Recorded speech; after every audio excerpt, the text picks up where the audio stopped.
All right, section 8. Before we start, we have a little review. Your numerical values are those things that are quantities. Oops, let me find my arrow.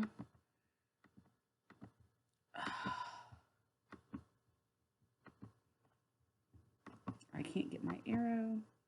You pick a different arrow. Oh, there we go. So numerical values that are quantities and categorical values are qualities. Remember, numerical values are things that are measurable, whereas categorical are things that but things that are words, qualities. Okay, so next thing we're going to look at is here's some examples of some graphs that we have. So if we look, oh, shoot, I didn't mean to move that. Let me get my arrow. So the first thing we have is we have a dot plot right here. So a dot plot has a whole bunch of dots on it. Again, it's got the frequency on the side. We did this in one of our last videos. We looked at histograms. So now we're going to look at bar charts. So a bar chart is a little bit different than a histogram. So your bar charts have numerical data on the bottom, whereas a bar chart has categorical data on the bottom. Your bar charts are connected and they show a binge, a range of numbers. So where one leaves off, the next one picks up. Whereas bar charts have categorical data and there should be a space in between. Now they still have frequency on the side, but each one of these is unrelated to the other. So there's a space in between and all of these things are words.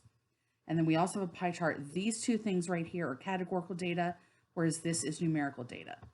So all of these are categorical data, whereas these are numerical data. Okay, so these next two slides, you might want to just either listen to me or pause the video and just write all of this down. So a dot plot on your horizontal axis is a number line of variable values. So it's got numbers on the bottom, and it can also be a list of categories. So a dot plot is the only one that could be both of them. Oops. So your dot plot could be both. That's the only one that could be both. So it could be values or it could be categories. On your vertical axis, which is the one that goes up and down, it's frequency. And each dot represents one subject unless it's otherwise stated. So usually each dot that you have on your picture is going to represent one item. Sometimes if you have a lot of things, we might say that each dot represents like two items, like two frogs or two cats or whatever it is. And then we go to histograms.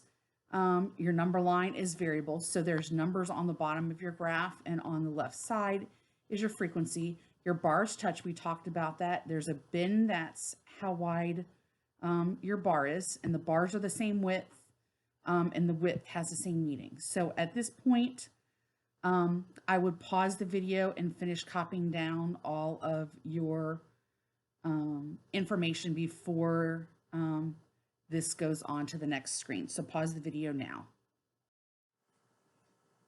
Okay, the new things we're going to look at are bar charts. We talked about this on the last screen. So here, I'll use a laser pointer instead. So this time for, oh, maybe I don't like laser pointer. Let's just use a finger. Okay. So this time you're going to use categories that are on the horizontal axis. So the number that's on the bottom is our categories. And then on the side, there's still a vertical axis. The bars don't touch. The bars have the same width, but the width does not have the same meaning. So if you had the bars of like different, let's say you're doing different colors. It could be like blue, red, green, orange, yellow. Each bar does not mean the same thing, and it's basically categorical data. A pie chart, your circle is divided into slices. So that's the pie chart that we saw on the other page. Your slices all add up to 100%. The size of the slice depends on your percentage of the whole part of the group it represents. The pie represents the whole group, and each slice represents a category or a subgroup. So you'll have to figure out the percentages for each slice, and that also represents categorical data. So at this point too, I would press pause on the video and I would copy down the rest of the information on this page. So press pause. Okay, number 2. So now a group of people responds to a poll about their favorite fast food. The results were Chick-fil-A, Wendy's, Chipotle, Taco Bell, and Burger King. And they're giving you a percentage. So which 4 types of graph would make sense to use for this data? So as long as we give you percentages, for percentages, we want you to use a pie chart. So explain your answer. So if you're doing pie chart, this is all categories. So it's categorical data.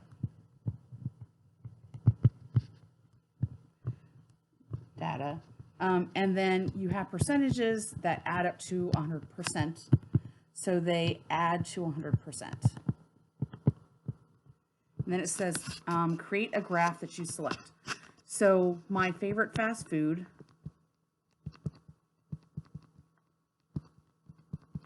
Okay. And I'm going to try to make a circle the best that I can. And I apologize for what the picture looks like. So I'm going to go with my largest percentage first, which is my 33.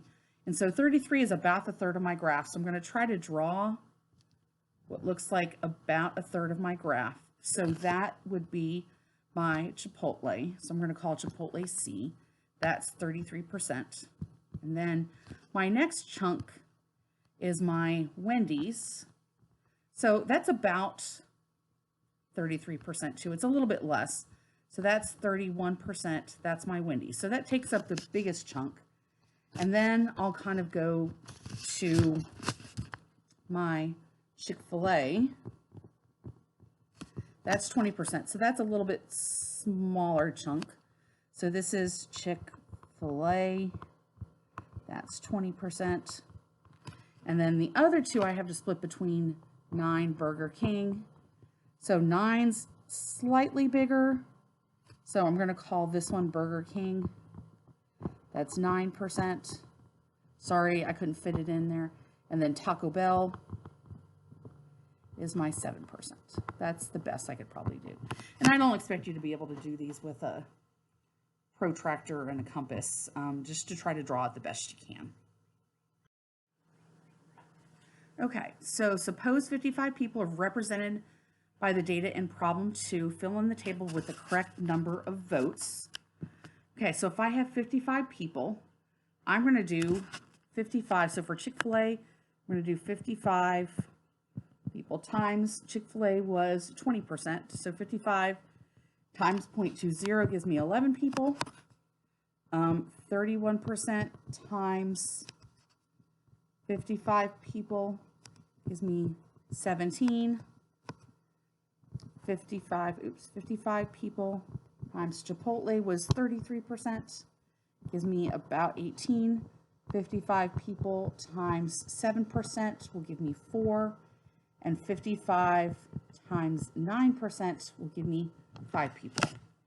So it says, which of the 4 graphs would make sense to use on this one? So in this case, your data, I'm going to use a bar graph. My frequency, I still have categorical data. This is my frequency. I'm going to put my number of votes, my frequency on the side. But instead of percentages, I have a quantity. So it's not going to make sense to use a pie chart. Oh God, this is going to be hard to do on this. So I'm going to use the same letters. Chick-fil-A, Wendy's, Chipotle, Taco Bell, Burger King. Okay. So on these, I'm going to tend to do these from the highest to the lowest. And so I go up to 18. So I'm going to do them. So my number of people, I'm going to do this the best that I can. Hold on. Let me try to make this graph smaller. Oh, maybe not.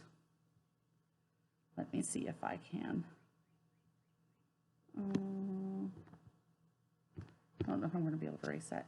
Maybe not. Maybe I'll just leave it the way it was. Okay.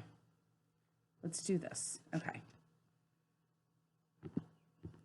All right. So 2, 4, 6, 8, 10, 12, 16, 18. So 2, 4, 6, 8, 10, 12, 14, 16, 18. Sorry about the picture. I'm doing the best I can on the computer. So if I want to do Chick-fil-A, oh, sorry, no Chipotle. So Chipotle is 18. I'm going to do a bar up here for Chipotle. That's the biggest one. And then Wendy's is 17. So I'll do up to 17, which is kind of in the middle here. Sorry about the graphics. This is not the easiest place to do this. And then my Chick-fil-A is at 11. So 2, 4, 6, 8, 10. So my 11's about here. 11 here. Let me get another color. And then the next is Burger King, which is at a 5. So it's about here. And then one more color. And then Taco Bell is at 4. So 4 is about here. So sorry about the visuals. This is probably the best I could do doing it on the computer. All right, so consider the following data below. These are a bunch of quiz grades. Technically, we consider each of these as a category and create a bar graph. Would that be useful here? And the answer to that, oops, is no. Okay, so there would be too many bars.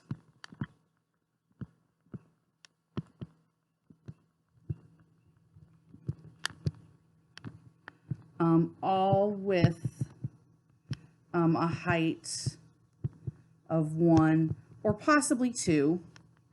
And then it makes it hard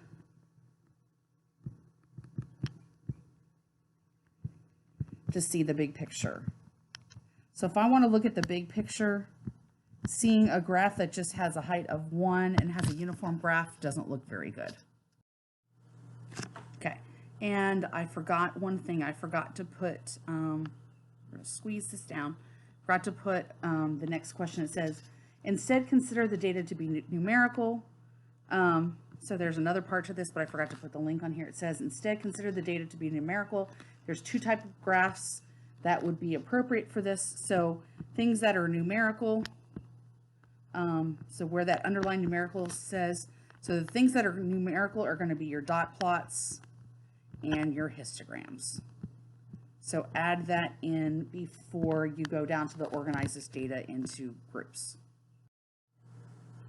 Okay, so now they want you to organize this data into groups using the number of values into each bin. So we're going to take that data from number 4 and we're going to count, and I'm just going to go through it. I'm going to count you. There's 1 number in the 40 to 49 range. There's 0 in the 50 to 59 range. These are the numbers from number 4 at the top of your paper. From 60 to 69, there's 2 of them. From 70 to 79, there's 5 numbers. From 80 to 89, there's 4 numbers. And from 90 to 99, there's 3 numbers. So when things are created in bins, that you use a histogram. So it wants you to create a histogram, paying careful attention to pay attention to the x-axis. So give me a minute. I want to shrink this up so that I have enough space. So let me try and draw my graph on this. So hold on, let me shrink this up a little. Oops, shrink it down a little bit more. Move this up. Okay. So now this is going to be quiz grades. And I have 1, 2, 3, 4, 5, 4, 3, 2, 1, 0. So this is my number of students. And then remember, we're not starting at 0, we're starting at 40.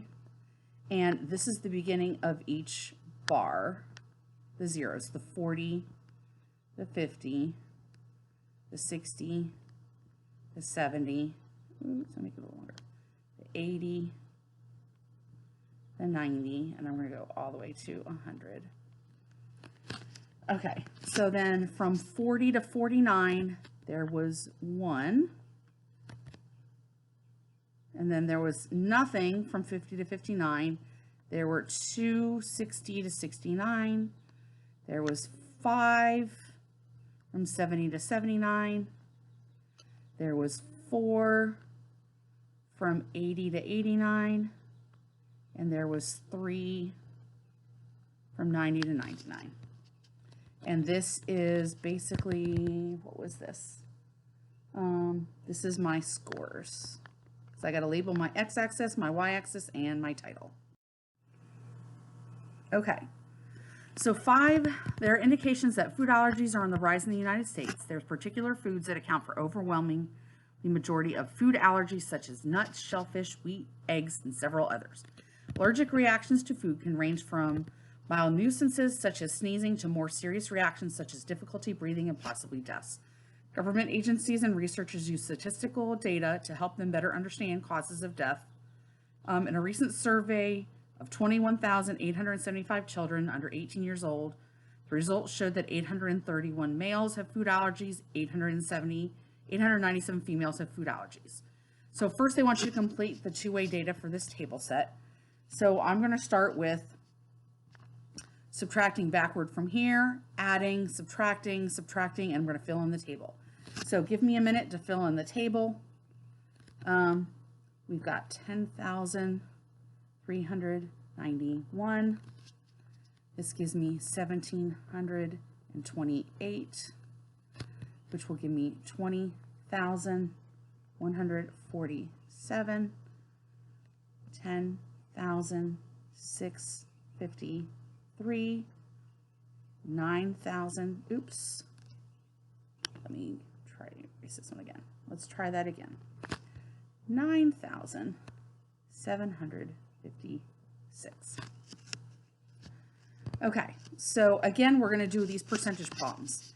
This says what percent, so X percent of children who had, so what percent of the children, so there's 21,875 children had a food allergy. So we're only looking at this group right here. Oh, sorry, I didn't mean to do, I'll come back and do A in a second. Had a food allergy. Sorry, I didn't mean to go to C directly. Had a food allergy. So 1,728 had a food allergy. Sorry, I went straight to C. I'll go back to A in a second. So if I want to solve, then I'm going to divide by 21,875, 21,875, and that gives me 0.079. So that's 7.9% of children had a food allergy.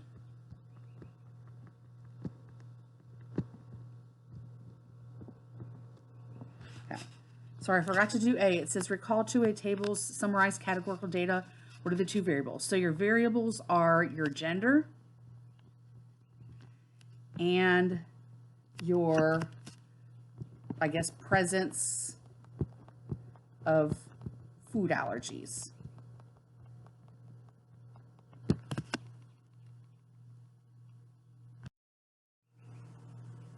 Okay, so here's that table again. This says what percent of male children. So all I'm looking at is this. So there was 11,222 male children, right? Had food allergies. So within that group, all I'm looking at is this group. So within that group of the male children had food allergies. So I'm only looking at the 831. So equals 831. So then if I want to solve, divide by your 11,222. That's going to give me 0.074. So 7.4% of all male children had food allergies.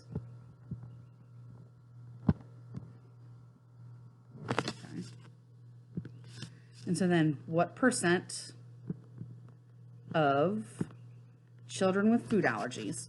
So now we're looking at this row. So there were 728 were males. So now all I'm doing is looking at just this row. So of the 728 students, of the 728 people with food allergies, they want to know what percent were male. So that was 831. So that equals 831. So divide by the 728. That gives me 0.04. Oops, no, sorry. Let me erase that. Equals 0.481. So that gives me 48.1% of children with a food allergy were male.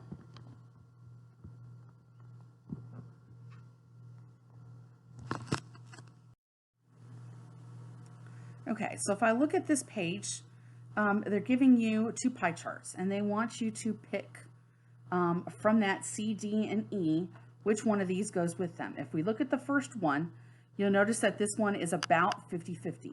So the only one of your questions that actually fits one that has about a 50-50 split was question E.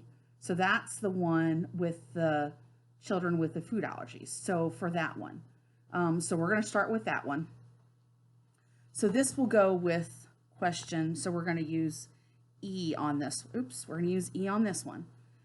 So for this one, you had 48.1% of children with a food allergy were male. Okay, so if I'm trying to figure out what goes where, okay, that 48.1, if you notice 48.1 is less than 50%, so the 48.1 has to go here. So I'm going to put 48.1 here, which means if I do 100 minus 48.1, that means I'm going to get 51.9% over here. So now what I need to figure out is I've got two things to split up. I have children with food allergies, and then I have male, okay? So this right here, this whatever percentage of children with food allergies, this part right here, this is your large category. Think of this as your whole, this is your part. So this is your whole, this is your part. So think of this as the slice. So this is the male, which means this is the female. And then the whole is the children with food allergies. So children with food allergies. Okay, so the next one, we could kind of do either one of them because the 7.4 and the 7.9 are kind of close together. I'm going to go ahead and do D on this one. So we had, hold on, okay. We kind of had set, I'm just going to rewrite this here on this screen. So 7.4% of the male children had a food allergy. Just so you can see the difference. Okay, so this time, this is the whole. Oh, geez. Sorry. This is the whole. This is the part. So my 7.4, obviously my 7.4 is this little portion right here. And then 100 minus 7.4 is going to give me 92.6 here. And so my part is food allergies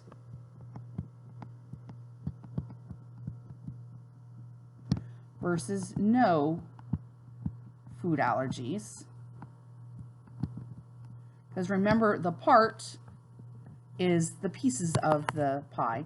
And then basically this is male children. So the whole part is your title, children. So the whole part basically is going to be your title, and then the part is going to be your little box parts down here. So the whole goes to the title, and the part goes in the boxes because you're splitting them up into two parts.